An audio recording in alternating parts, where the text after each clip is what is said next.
देवप्रीतीच्या उभ्या खांबाला शेजार प्रीतीचा आडवा खांब छेदून जातो तेव्हा ख्रिस्ती श्रद्धेचा क्रूस तयार होत असतो.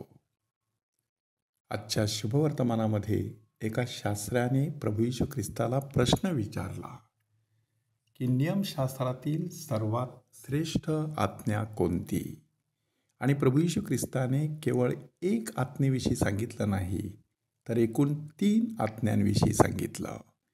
पहिली देवप्रीती, दुसरी सुदृढ स्वप्रीती आणि तिसरी शेजार प्रीती. ह्या 3 आज्ञांचं पालन केलं तर माणूस नक्कीच श्रद्धाळू असं जीवन जगू शकतो.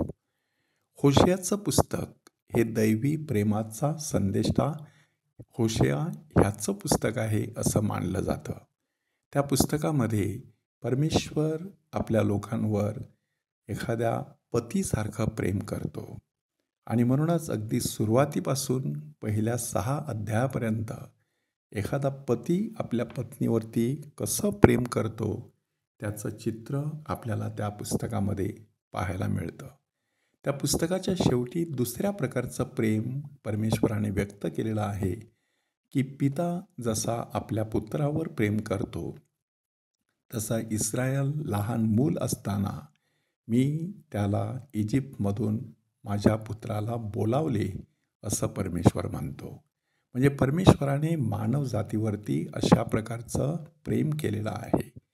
म्हणून अशी आज्ञा देण्यात आलेली आहे की तुझा देव परमेश्वर ह्याच्यावर संपूर्ण मनाने, संपूर्ण जीवाने, संपूर्ण बुद्धीने आणि संपूर्ण शक्तीने प्रीती कर. ही पहिली आज्ञा. ह्या ठिकाणी संपूर्ण प्रेम परमेश्वराला देणं गरजेचं आहे.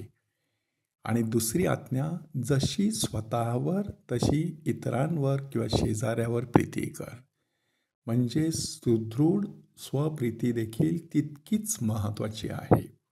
जो मनुष्य स्वतःवर प्रेम करू शकत नाही तो इतरांवरती काय प्रेम करणार?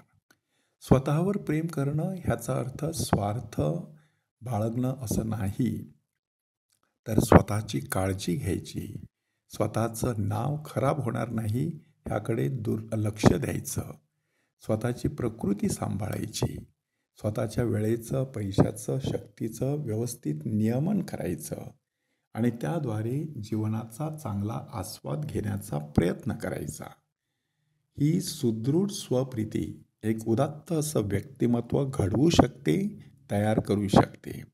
असंच व्यक्तिमत्व मग इतरांवरती प्रेमाची पखरण करू शकतं.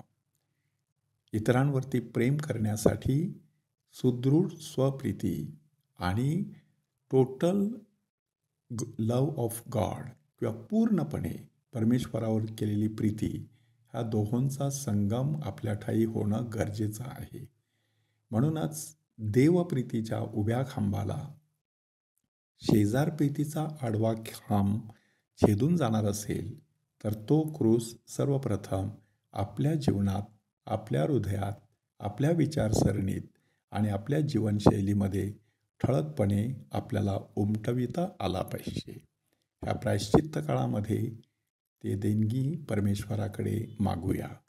तरच येशूने त्या शास्त्राला सांगितल्याप्रमाणे तो आपल्यालाही सांगेल, तू देवाच्या राज्यापासून दूर नाहीस.